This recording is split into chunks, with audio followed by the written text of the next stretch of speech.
Welcome back to our channel. We're looking at a story today unfolding in one of the world's most critical waterways. The South China Sea is more than just a body of water. It's a major artery for global trade, and a flashpoint for international tensions. For years, we've seen a tense dance between nations here. But now, a new player has entered the stage, changing the rules of the game entirely. This new player isn't a massive warship or a stealth fighter. It's small, it's fast, and it doesn't carry a single sailor. We are talking about unmanned patrol boats. Their arrival is a development one major world power cannot ignore. The story centers on a powerful and growing alliance. United States, Philippines. Together, they are introducing advanced technology into these contested waters, aiming to create a new level of awareness and a new level of security. This isn't just about a few new gadgets, it represents a significant strategic shift. The goal is to provide the Philippines with the tools it needs to monitor its own territory, protect its fishermen, and uphold international law.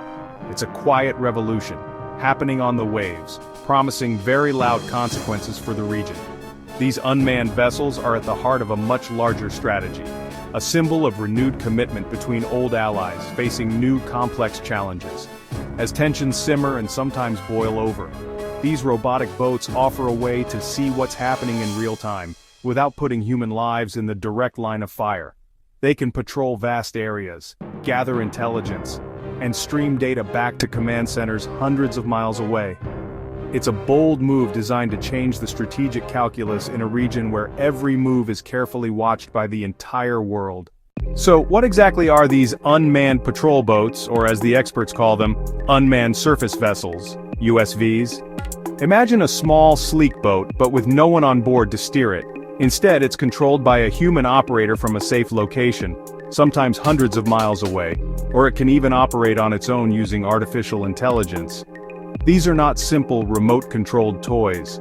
They are sophisticated pieces of military-grade technology designed for a very specific and serious purpose: to be the eyes and ears of a navy in places that are too dangerous or difficult for larger crewed ships to go. The primary mission of these USVs is maritime domain awareness. In simple terms, this means knowing what is happening out on the water at all times. They are equipped with advanced sensors, high-definition cameras and radar systems. This allows them to patrol vast stretches of ocean, identify other vessels, and track their movements day and night, in good weather and bad.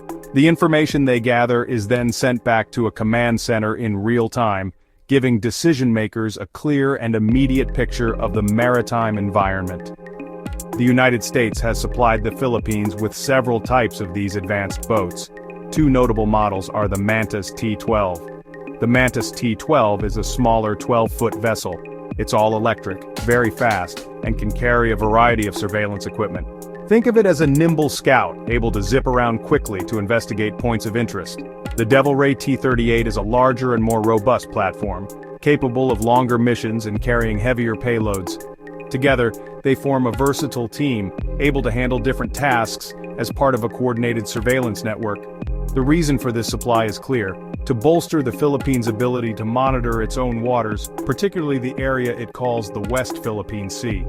For years, the Philippine Navy has been challenged by the sheer size of the area it needs to patrol. These USVs act as a force multiplier. They allow the Navy to have a persistent presence in key areas, documenting activities and deterring illicit actions without having to deploy expensive warships or risk the lives of sailors. The deployment of these unmanned boats is not happening in a vacuum. It's the latest chapter in a long, storied alliance between the United States and the Philippines. Rooted in a mutual defense treaty, that partnership has seen a dramatic revitalization in recent years. The shared goal, a free and open Indo-Pacific, where all nations can operate without coercion or intimidation. The USV program is one of the most visible examples of this renewed cooperation, turning strategic promises into capabilities on the water. This deepening partnership goes far beyond hardware. The U.S. is investing in infrastructure and in training. In July 2024, a $500 million foreign military financing program was announced, with the Philippines a key beneficiary. That funding will provide more USVs, support systems, maintenance facilities, and expert training, designed to operate them for years to come. It's a long-term push to build Philippine self-reliance and modernize its armed forces for 21st century challenges. Joint exercises are a cornerstone. Events like Balikatan have become crucial platforms. At Balikatan 2025, U.S. and Philippine forces trained side by side, operating USVs in realistic scenarios. U.S. Defense Secretary Pete Hegseth highlighted these operations during a visit to Manila, underscoring their importance.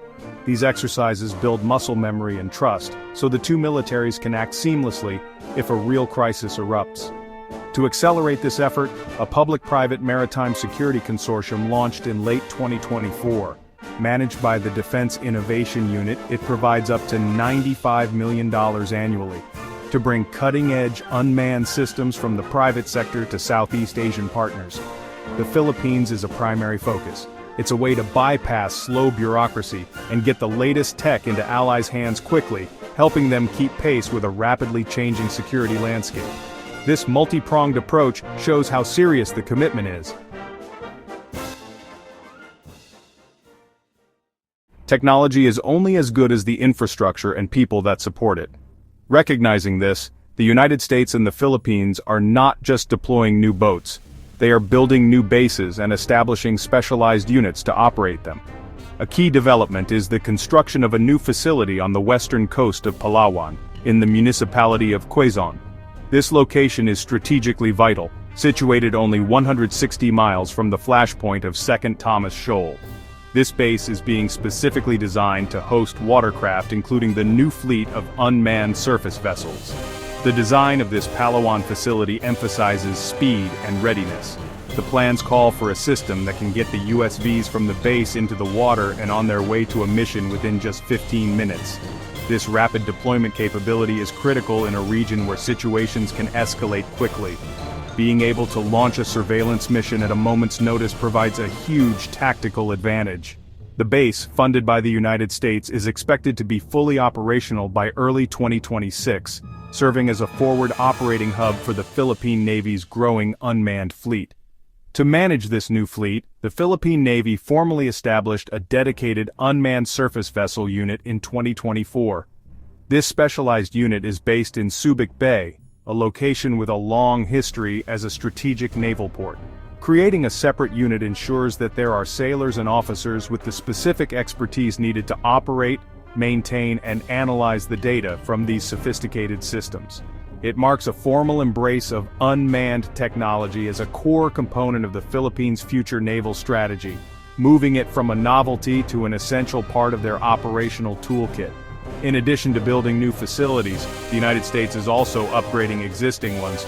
Naval Detachment Oyster Bay, another crucial base in Palawan used for resupply missions to contested areas, is receiving between $1 and $5 million in United States funding. This money will be used to develop the repair and maintenance infrastructure needed to support the USVs that are already operating from there. By ensuring these forward bases can service the boats locally, the alliance is creating a more resilient and sustainable network, capable of maintaining a persistent watch over the West Philippine Sea.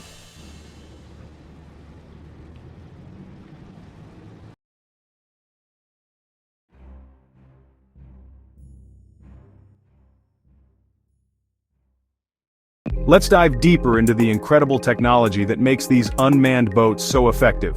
The secret to their power lies in the seamless integration of several advanced systems. At their core, USVs are equipped with autonomous navigation. They can follow a pre-programmed route on their own, using GPS and onboard sensors to avoid obstacles and stay on course. This frees up human operators to analyze incoming data rather than steer. The real mission payload is the Intelligence, Surveillance and Reconnaissance (ISR) package. It includes a suite of high-tech sensors. The Mantas T-12 can carry up to 140 pounds of equipment. Electro-optical cameras for clear daytime video, thermal imaging cameras for seeing at night, advanced radar systems to detect ships from miles away. All this information is collected and processed on the vessel, ready to be sent back to the command center. This gives operators a comprehensive, multi-layered view of the operational area. But how does all this data get from a small boat in the middle of the ocean back to shore in real time? The answer lies in space. The USVs are equipped with Starlink terminals provided by SpaceX. These terminals create a high-speed, reliable satellite internet connection at sea. This allows the boats to stream high-definition video and large data files back with minimal delay. Over-the-horizon communication capability is a game-changer. It allows the Philippine Navy to operate the boats from a safe distance while seeing exactly what the boat sees as it happens. This combination, autonomous navigation, advanced ISR payloads, and satellite communications, was demonstrated to top officials. The demonstration included former U.S. Defense Secretary Lloyd Austin in November 2024. The demo showed both over-the-horizon and line-of-sight capabilities, giving the Philippine Navy a flexible and powerful tool for maritime awareness. With burst speeds of over 30 knots, these boats can quickly redeploy to new areas of interest, making them a highly responsive surveillance asset. This technology isn't science fiction, it's being used right now to bring unprecedented transparency to the South China Sea. To understand why these unmanned boats are so important, we have to look at the real-world events unfolding in the West Philippine Sea. Tensions are not just theoretical, they have resulted in dangerous and violent confrontations. One of the most serious incidents occurred on June 17, 2024, at 2nd Thomas Shoal. This submerged reef is home to a grounded World War II-era ship, the BRP Sierra Madre, which serves as a makeshift military outpost for the Philippines. On that day, a routine resupply mission turned into a violent clash. According to reports, vessels from the Chinese Coast Guard and maritime militia aggressively interfered with the Philippine mission. They reportedly rammed the smaller Philippine supply boats and used a variety of forceful tactics. Video from the event showed Chinese personnel brandishing handheld tools. Photos from the event showed Chinese personnel using water cannons at close range. The clash was intense and physical, going far beyond the usual shadowing and maneuvering. For the Philippines, this was a clear and unacceptable escalation of aggressive behavior within their own exclusive economic zone. The human cost of this incident was severe.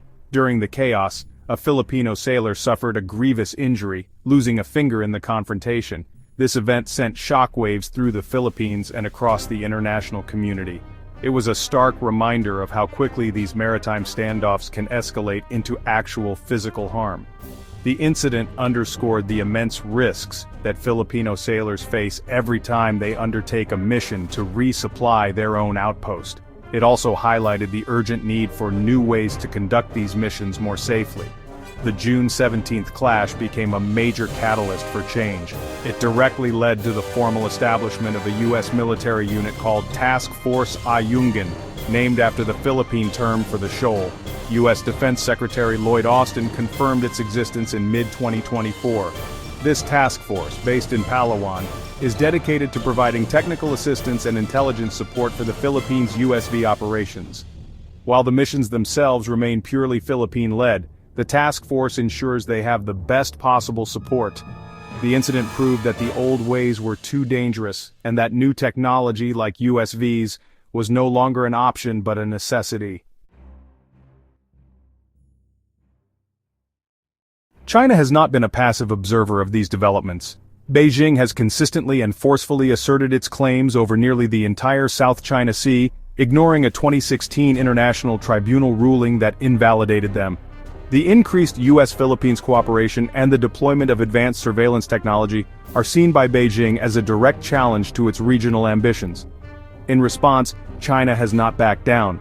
Instead, it has escalated its own presence and aggressive tactics, creating an increasingly tense and unpredictable environment on the water.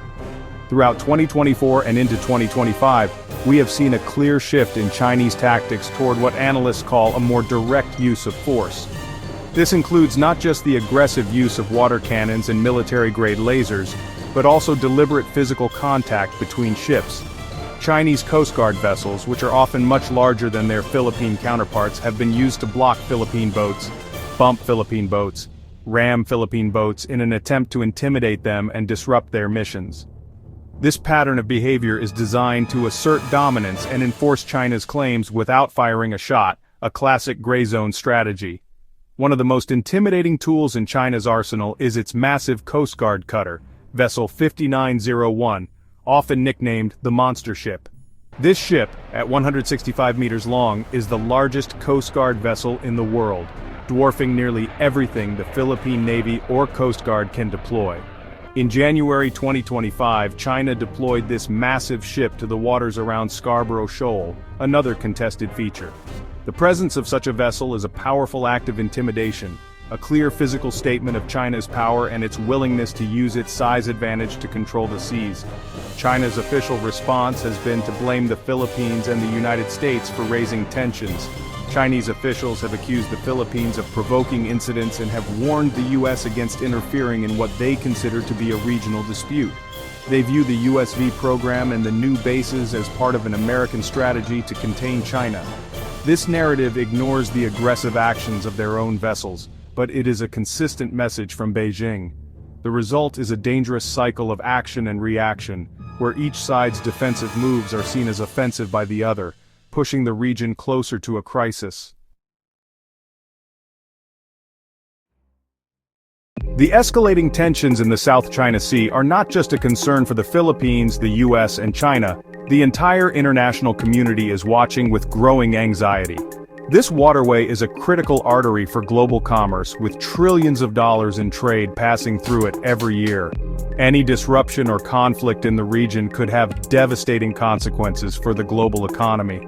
Many nations have voiced support for international law and the freedom of navigation, seeing those principles challenged by China's actions. Allies and partners of the US have been increasingly vocal. Japan, Australia, the United Kingdom, Canada have stepped up maritime presence in the region. Joint freedom of navigation operations and multinational exercises are becoming more common. They've issued strong diplomatic statements condemning coercion and reaffirmed the 2016 arbitral tribunal ruling. This growing chorus sends a clear message to Beijing that its actions are isolating it, and that a rules-based international order has broad support. Regional organizations are in a difficult position, particularly ASEAN. Many member states have their own disputes with China, but the bloc's consensus rule makes unified stances hard. Increasing Chinese aggressiveness is putting immense pressure on ASEAN. Negotiations for a code of conduct have new urgency, though progress remains painfully slow. The Philippines' deployment of USVs is seen by many as a positive, stabilizing development. It's a legitimate, non-escalatory way for a smaller nation to assert sovereign rights. Using unmanned systems for surveillance lets the Philippines gather undeniable evidence of illegal acts and aggression without putting sailors in harm's way. That transparency and evidence-based reporting internationalizes the issue, turning a maritime standoff into a matter of international law and principle, a fight the Philippines is better positioned to win. So, where do we go from here? As of today, August 22, 2025, the South China Sea remains a complex and dynamic theater of competition. The United States and the Philippines have drawn a new line in the sand, or rather a new wake in the water. By deploying these advanced unmanned patrol boats, they have introduced a powerful new tool for transparency. These USVs are now silently patrolling the waves, watching, recording, reporting back.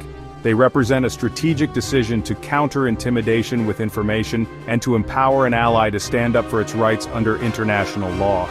The key question now is how China will choose to respond in the long term. Will it continue to escalate its aggressive tactics, perhaps even targeting these unmanned vessels directly?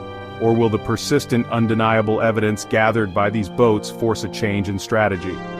The presence of these USVs means that every aggressive maneuver, every blast from a water cannon, every dangerous blockade is likely to be captured on high-definition video and shared with the world in near real time. This shines a bright and uncomfortable spotlight on actions that thrive in the shadows. This is not a story with a clear ending, it's an ongoing saga that we all have a stake in. Freedom of navigation, respect for international law, right of nations to operate free from coercion. These are the very foundations of global stability. The brave Filipino sailors on the front lines, American technology, training, are defending more than just a shoal or a fishing ground. They are defending a vision of a world where rules matter and where might does not automatically make right. But this story isn't just for us to report, it's for you to engage with. What are your thoughts on this strategy? Do you believe technology like this can truly level the playing field and deter aggression? Or does it risk escalating tensions even further? We want to hear what you think. Drop your opinions in the comments below, and let's start a real conversation.